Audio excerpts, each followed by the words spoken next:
ओम गणपते नमो नमः। संक्षिप्त शिव पुराण रुद्र संहिता अध्याय 10। श्री हरि को सृष्टि की रक्षा का भार एवं भोग मोक्ष दान के अधिकार देकर भगवान शिव का अंतर्ध्यान होना। परमेश्वर शिव बोले, उत्तम भरत का पालन करने वाले हरे विष्णु, अब तुम मेरी दूसरी आज्ञा सुनो। उनका पालन करने से तुम समस्त लोगों में माननीय और पूजनीय बने रहोगे।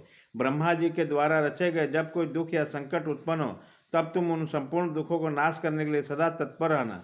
तुम्हारे संपूर्ण दुष्ट कार्यों में मैं तुम्हारी सहायता करूंगा। तुम्हारे जो दुर्जन और अत्यंत उत्कृष्ट शत्रु हैं उन सबको मैं मार गिराऊंगा। तुम नाना प्रकार के अवतार धारण करके लोक में अपनी उत्तम कृति का विस्तार करो और उसके उद्धार के लिए तत्पर हो। तुम रुद्र के ध्येय हो और रुद्र तुम्हारा ध्येय। तुम में और रुद्र में कुछ भी अंतर नहीं है। जो मनुष्य रुद्र का भक्त होकर तुम्हारी निंदा करेगा उसका सारा पूर्ण तत्काल भस्म हो जाएगा। पुरुषोत्तम विष्णु तुमसे द्वेष करने के कारण मेरी आज्ञा से उसको नरक में गिरना पड़ेगा। यह बात सत्य सत्य, इसमें संशय नहीं है। तुम इस श्लोक में मनुष्यों के लिए विशेषता भोग और मोक्ष प्रदान करने वाले अब भक्ति से दे तथा पूज्य होकर प्राणियों का निग्रह और अनुग्रह करो। ऐसा कहकर श्री शिव ने मेरा हाथ पकड़ लिया और श्री विष्णु को सौंपकर उनसे कहा, तुम संकट के समय सदा इनकी सहायता करते रहना। सबके अध्यक्ष होकर सभी को भोग और मोक्ष प्रदान करना और सर्वदा समस्त कामनाओं का साधक एवं सर्वश्रेष्ठ बने रहना। जो तुम्हारी शरण में आ गया वो निश्चय ही मेरी शरण में आ गया।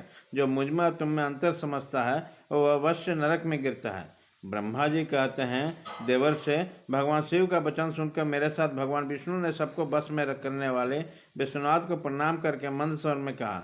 श्री विष्णु बोले, करुणा सिंधु जगन्नाथ शंकर, मेरी यह बात सुनिए। मैं आपकी आज्ञा के अधीन रहकर यह सब कुछ करूँगा।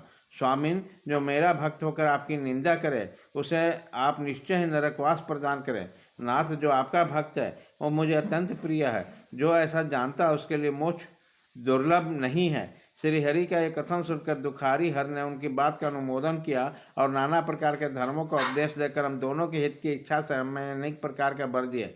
इसके बाद भक्त वत्सल भगवान शंभु कृपा पूर्वक हमारी ओर देखकर हम दोनों को देखते देखते सहसा वहाँ अंतर्ध्यान हो गए। तभी से श्लोक में लिंग पूजा का विधान चालू हुआ। लिंग में प्रतिष्ठित भगवान शिव भोग और मोक्ष देने वाले हैं।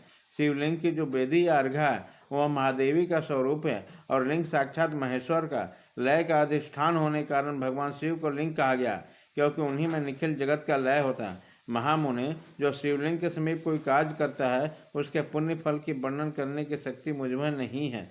अध्याय 10 खत्म।